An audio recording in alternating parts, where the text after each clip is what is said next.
Peter talked a lot about some of these amazing innovations in cities that we're seeing and a lot of the future.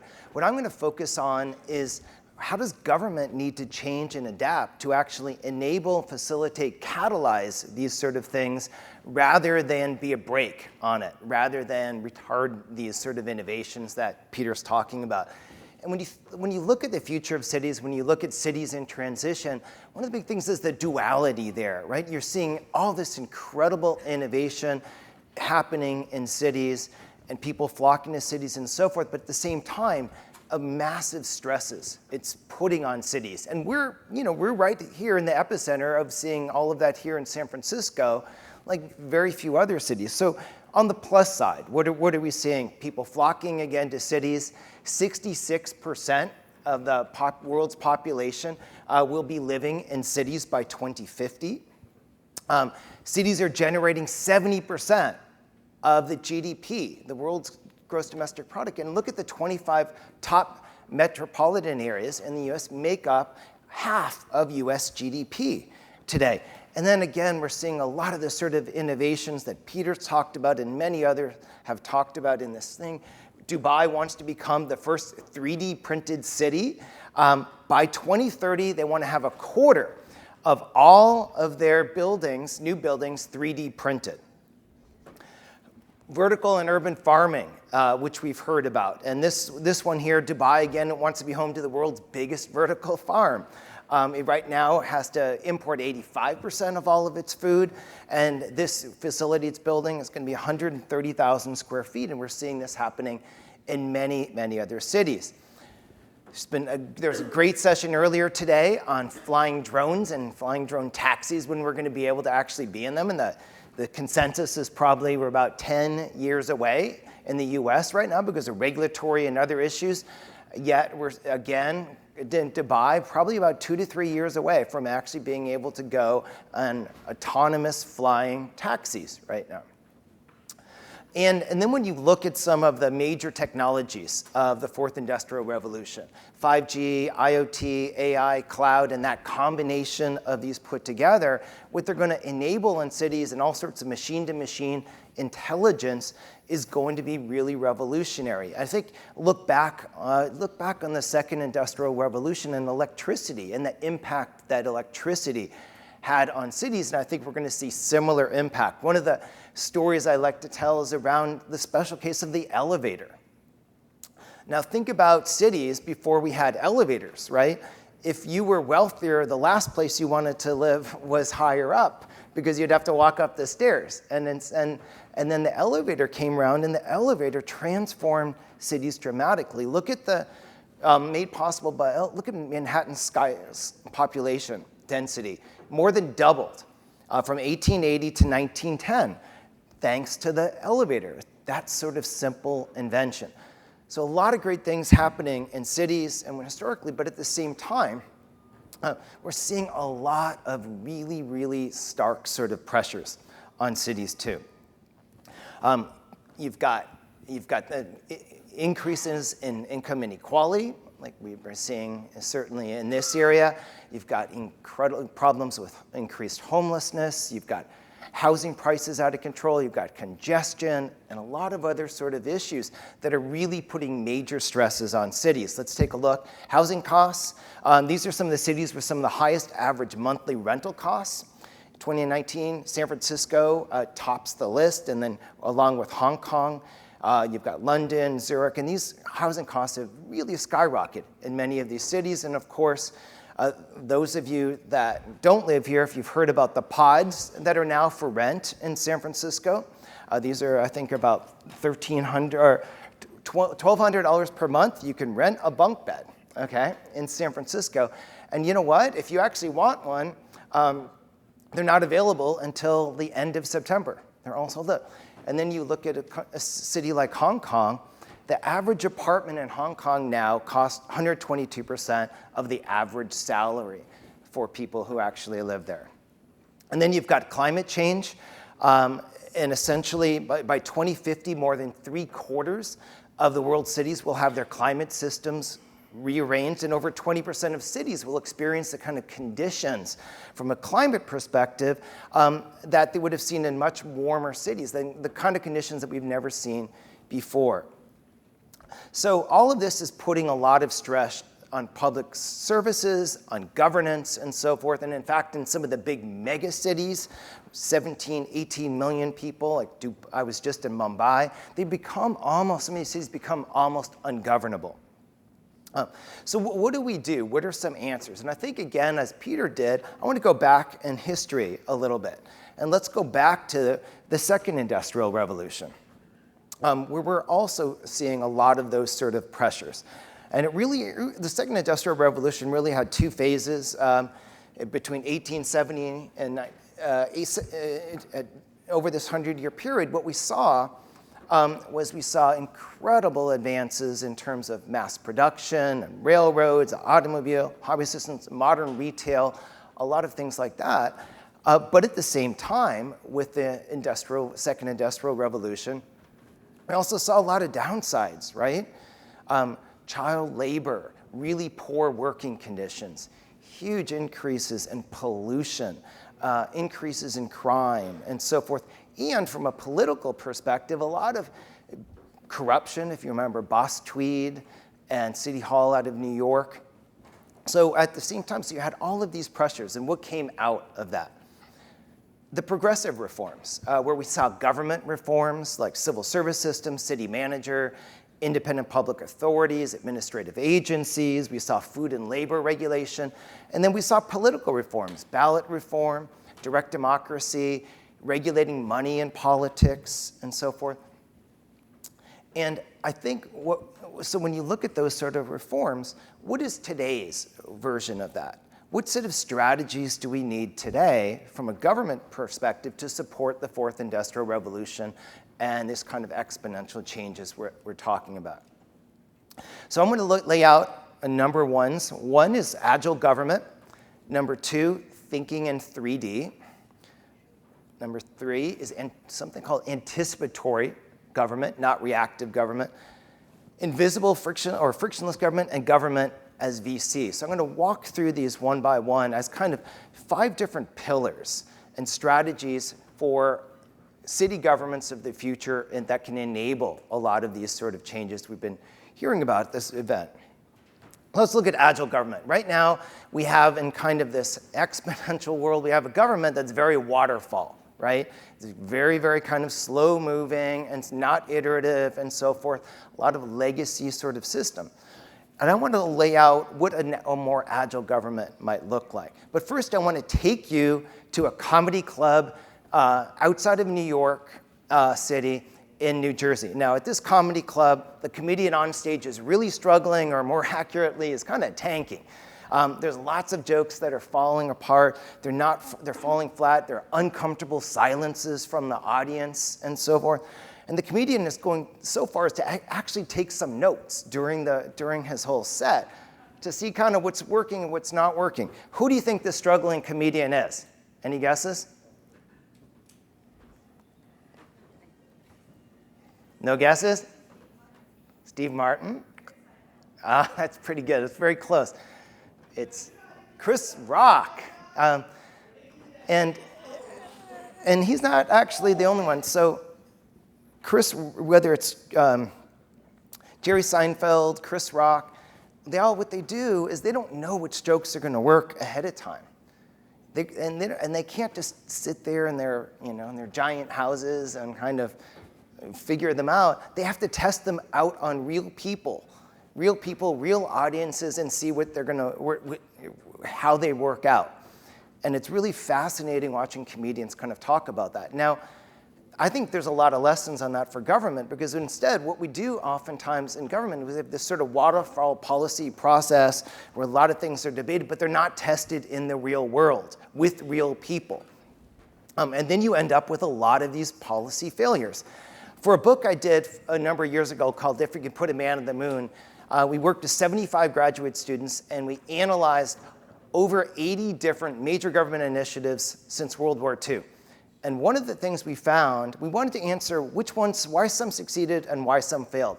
What we found was one of the biggest reasons for failure was in the design stage. And what was happening was that they were building these initiatives to get through a legislature or something as opposed to working in the real world. And we said that we found this trap, and we called it the design-free design trap. And this is essentially where you're designing policies that don't actually work in the real world.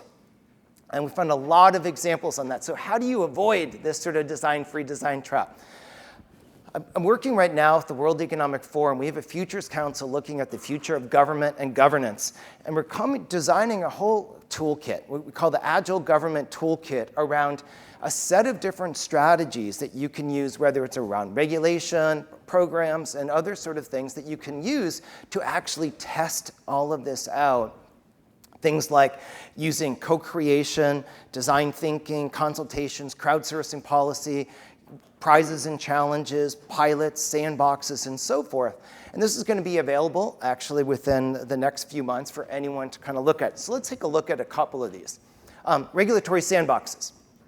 Great session again earlier on flying taxis. One of the biggest problems with this right now is the regulatory structures don't really support a lot of this. So FAA, about a year and a half ago, what the FAA did was they said, we're going to have a sandbox around unmanned aerial vehicles. We're going to allow 10 different pilot projects, public-private partnerships. We're going to enable them to do things that are currently not legal to do. And we're going to watch it very closely. We're going to watch in some of these different ones. We're going to look at it with the regulators working together with the UAVs. And this is very important because in areas like unmanned aerial vehicles, you actually have innovation arbitrage, where people will move to other countries that have a more favorable environment. Singapore is doing something similar around testing autonomous vehicles, again, where you've got kind of sandboxes. Regulators are working very, very closely with the technology companies to kind of understand the technology and which regulations might need to change. Another example is the Waymo trial in Phoenix right now, which is the biggest trial of autonomous vehicles in the US. Again, it's a real close sort of partnership with the city, regulators, and Waymo to understand how this is working and what they need to do. One of the biggest examples of regulatory sandboxes is in the fintech arena. We've identified over 36 different fintech sandboxes around the world right now, a lot of them in Europe and elsewhere. And again, with fintech new technology and the financial regulations are too onerous for most startups to actually deal with. This gives them a safe environment to test these things out. So think of it almost like a greenhouse environment where you can kind of flourish. And at the same time, it's a safe environment, you're being watched over. So these sandboxes and these sort of things, we're seeing a big growth in that. Next, 3D thinking. If you look at some of the biggest, I think, business revolutions we're seeing today, it's around data, digital, and design. And in fact, it's actually the confluence of those, the sweet spot is actually at the confluence of the three. It's how do you bring those three together in different ways. A lot of the big products and companies that we're seeing are doing that. We call that thinking in 3D. And how can government do more 3D thinking? Well, one of the key things is to really focus on the user, right? This is what you do with web development and so forth, and really focusing on whether the citizen experience, the business experience, and focusing on that and how do you dramatically improve that. Now, this is not really very much focusing on the user, right? When you see this sort of thing. You need a PhD to figure out whether you can actually park there. And how frustrating is that when you end up with those sort of things? And that the focus here is not on the user, it's actually the focus is on the government agency. Well, there was a young designer in Los Angeles got so frustrated with this sort of thing, she took it upon herself to design a new model for a parking sign. This is what she came up with.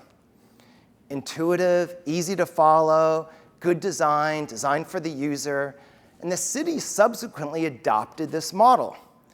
Now, demonstrated that nothing is ever completely easy in government, the one problem is that while the new signs have gone up, in many places they've yet to take the old ones down, So a driver has to kind of go eeny, meeny, miny, mo when they're deciding which one's going to work. But this is a great example of really fantastic kind of user design and a focus on the citizen driver experience. And what this young designer was doing was, what she was doing was really figuring out how do we walk in their shoes. And that's the key part of getting the design right. And I think if you look in city governments today, we're seeing more and more city governments are actually having units around design thinking and human-centered design to do this. Now, here's an example of not doing a very good job of walking in their shoes. Now, this is the famous kind of Pruitt-Ugo public housing project in St. Louis. Does anyone recall this back from the 1950s and 60s? Very famous public housing project. And it ended up becoming infested with crime and a lot of other problems, poor maintenance, and so forth. And a number of years later, in early 1970s, they dynamited the entire thing. 33 buildings. 33 buildings, and we've seen this happen to many other public housing projects. And why? Because they did urban renewal and they didn't actually focus on how people really wanted to live. It was based on theory. It was based on theory of basically architects who wanted to create this sort of a new world. Now, kind of the foremost critic of all of this and around urban renewal was just a great, I think, a great author on cities, Jane Jacobs. I love Jane Jacobs. Her story is an amazing story. And if you haven't read The Death and Life of Great American Cities, I highly encourage you to do so. But Jane Jacobs would talk about in cities just the life of them and kind of the eyes on the street. And she talked about the ballet of the sidewalk in cities, which was really focusing on people and how they're living today. And as she says here, cities have the capability of providing everything for everybody, only when they're created by everybody. And so her focus was really around engagement, and engagement with real people and good design. And we're seeing a lot of kind of Jane Jacobs things where you're applying a lot of her thinking, but in a world with digital and data and augmented reality and so forth. This is an example in Taiwan.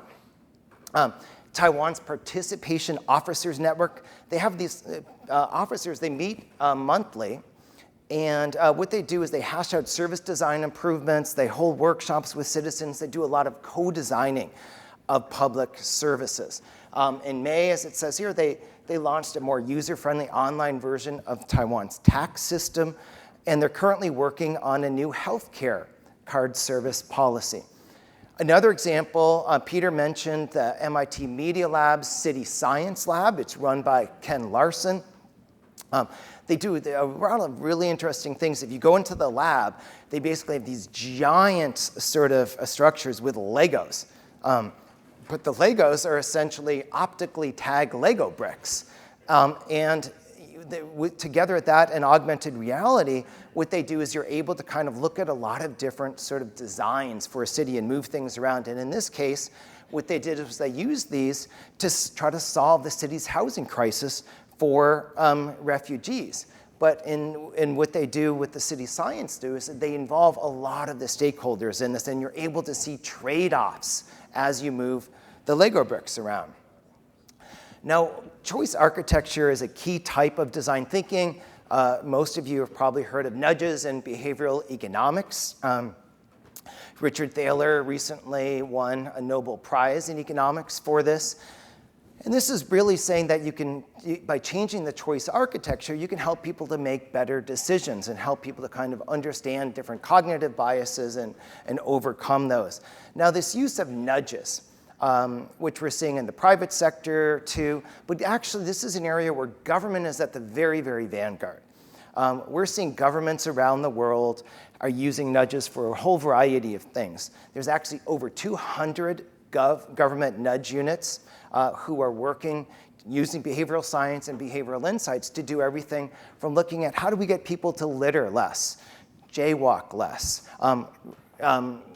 carpool more, deal with issues everything from traffic congestion to graffiti and other sort of areas. And this notion of nudges and using essentially behavioral insights as opposed to punitive measures is one of the kind of foremost trends that we've seen in government over the last year. This is a couple examples from Singapore, which I love. So think about when you see someone who's sitting in the seats that are reserved for elderly people or pregnant women, and they're not either way. What Singapore did was they said, can we nudge people to do the right thing? And with this little picture, be sweet, and so forth, and like that. And it actually had a big impact. Just those little changes in the physical and design environment can have the big impact. Another example in Singapore was trying to get people to be more active. And they said, I want to climb the stairs to fitness, aim for 150 minutes of physical climbing, and so forth. And so we're seeing you can do this around the physical environment. These are also being used in cities to increase tax collection. They're using nudges also to increase compliance with regulations and a whole variety of other areas. So a way to think about it, and I'm going to get into data science next and using in cities, but you can essentially use predictive models to kind of understand where a lot of the problems are and so forth and prioritize them. And then what you do is you can use nudge tactics essentially to ameliorate these lesser risks that often don't need actual physical inspections and so forth. So let me look at the next area that focuses on this is around anticipatory government. And this is essentially moving towards a government that's less reactive and more trying to anticipate problems and prevent them. So humans versus machine. So we as humans are not very good at prediction. In fact, William Grove, the professor at Minnesota, he went through 50 years of data comparing head-to-head tests completed by humans and machines in the medical arena, and he found that people were only superior 6% of the time. In another study, Philip Tetlock, a professor, a political science professor, he looked at 89,000 predictions from some of the world's top experts in different areas. This was his conclusion: humanity barely bests a chimp throwing darts at the possible outcomes. So why is that? Why are we so bad at prediction? It's because we have biases, right? We have a lot of cognitive sort of biases, confirmation bias, and other sort of biases that make it difficult for us to do the kind of overall like pattern recognition you need for prediction. But in fact, this is something that machines are pretty good at. Not pretty good at, really good at, and getting better and better. And for that reason, we're seeing this dramatic rise in government and cities of using actually predictive analytics. If you look at the kind of the use of AI in government, this is probably today the biggest area that we're seeing it being done in. And I'm going to walk through now just a few of the different ways that they're using AI to try to predict ahead of time different states so they can anticipate problems ahead of time and prevent them rather than just reacting to them. So New York City is doing this to predict unsafe buildings right now. They've moved from having a lot of false positives when building inspectors went into buildings and turned that around to now where 83% of the time when they're going into a building that looks like it's unsafe and so forth, there's actually a real problem there by essentially developing an algorithm that has 7,500 different risk factors where they brought data in from over 17 different agencies. City of Chicago is using predictive analytics to try to prevent foodborne illnesses, to try to predict which restaurants are probably most in danger of you getting food poisoning or have unsafe food things. And again, they're able to have a lot of success with this. In London, they're using it to predict the loading of train passengers, to predict kind of which trains are going to be overcrowded or not. A lot of cities are using this to anticipate road maintenance needs ahead of time. In Boston, they have something called Street Bump, where you put it on an app. You have an app on your phone. You put your phone down, and when you're going over different bumps and so forth, it will transmit that information to the city. so that they can actually know which streets were smooth or not. Detecting deception in the courtroom. A team from the University of Maryland and Dartmouth trained in AI to recognize all the micro expressions known to indicate that someone is lying or not. And then the results were that they were able to spot 92% of micro expressions associated with lying. There's another company that we work with that's told me that they can get it about 99% accuracy. Now, this is transformational in all sorts of ways, probably good and bad, but think about this from a relationship standpoint and so forth. But again, this is again using different elements of predictive analytics. One of the more controversial areas where we're seeing the use of predictive analytics is in crime. Los Angeles is using it for a variety of areas to predict Los Angeles and Chicago are using these to predict where crimes might occur ahead of time and also who's most likely to commit those crimes. We're also seeing something similar in New Orleans right now. Now, so when you think about this whole range of areas I've showed to you, now some of them are kind of non-controversial, right? But some of them fairly controversial. And I think you can look at it as a spectrum. You know, if you're food safety, if you're using things like Yelp and Twitter and others to predict kind of which restaurants might be most likely that we need to inspect first, not such a big deal, or building inspections.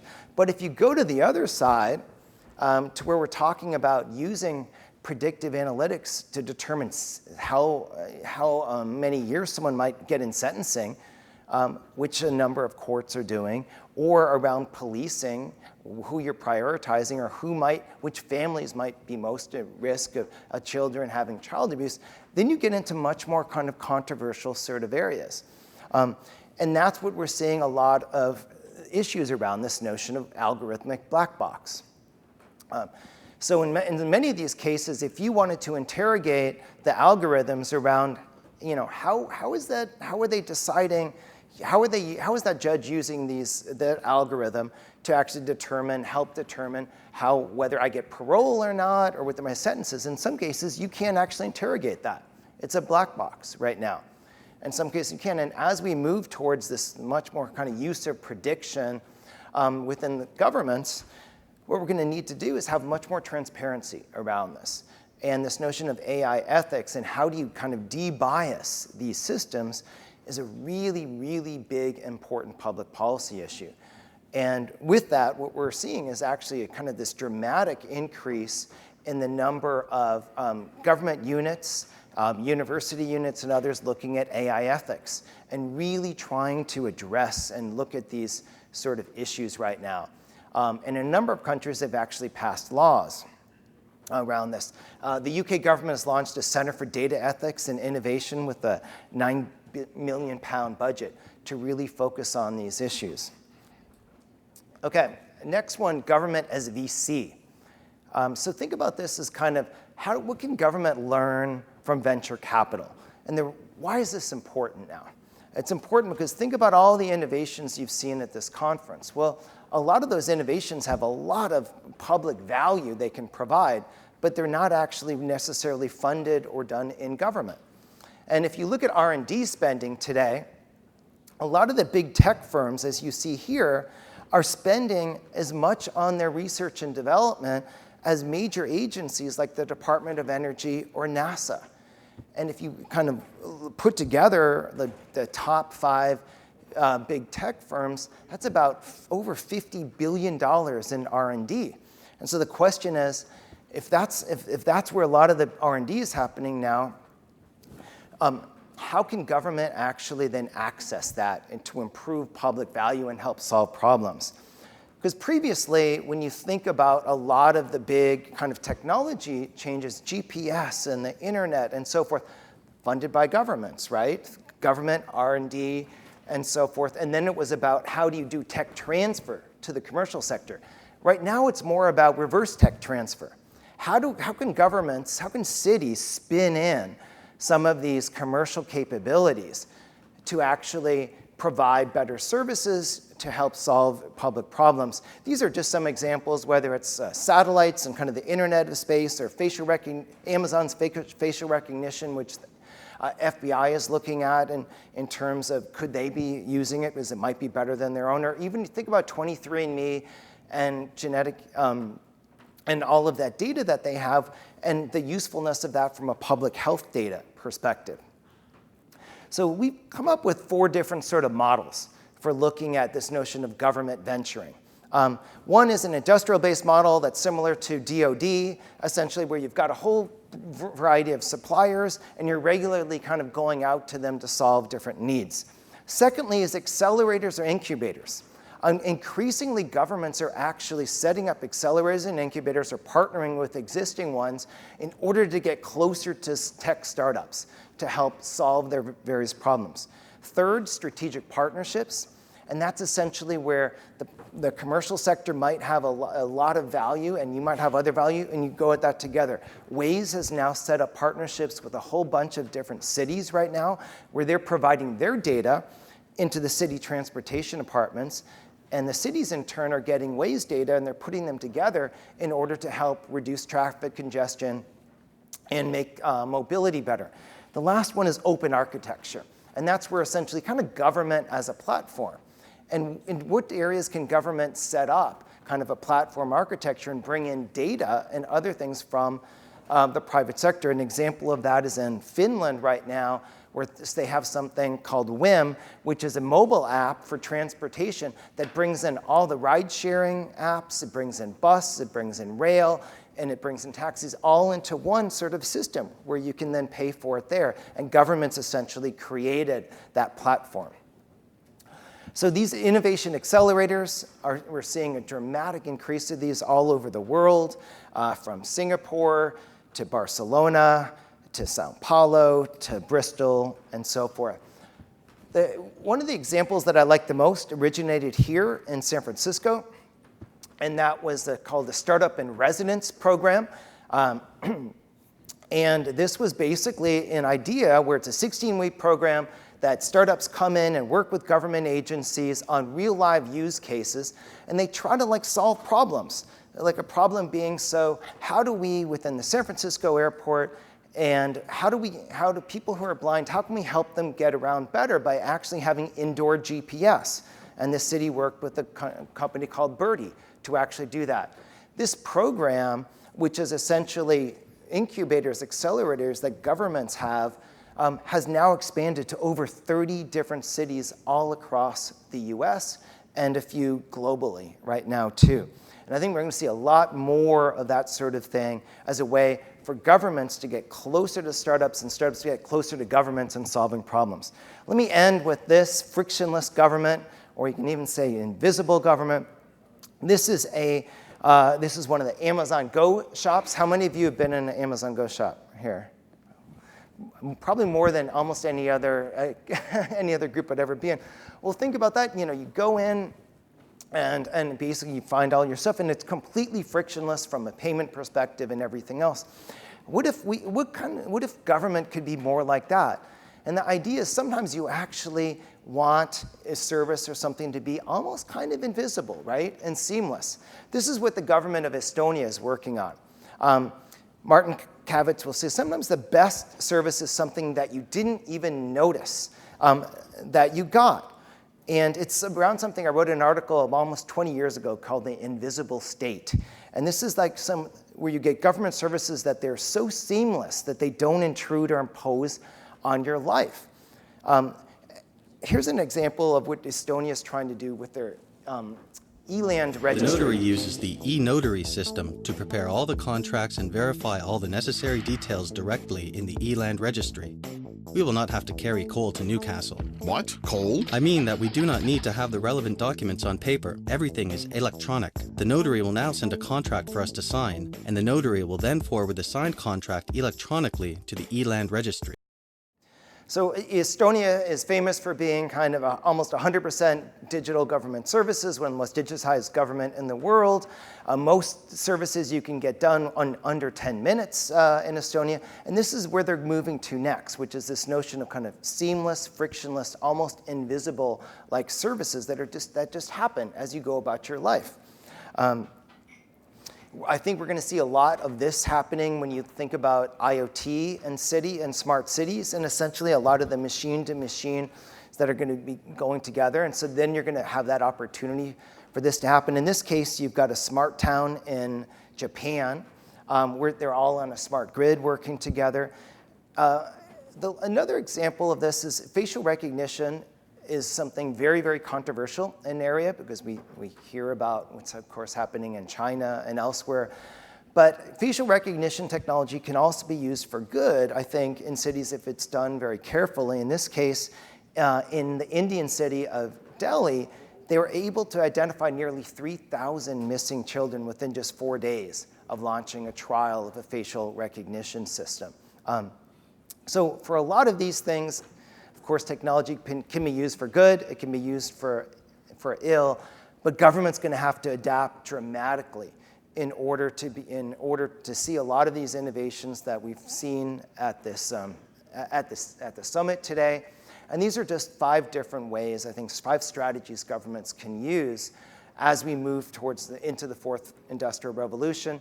And lastly, I want to leave you with this. Just remember that people are very open-minded about new things as long as they are exactly like the old ones. So thank you very much.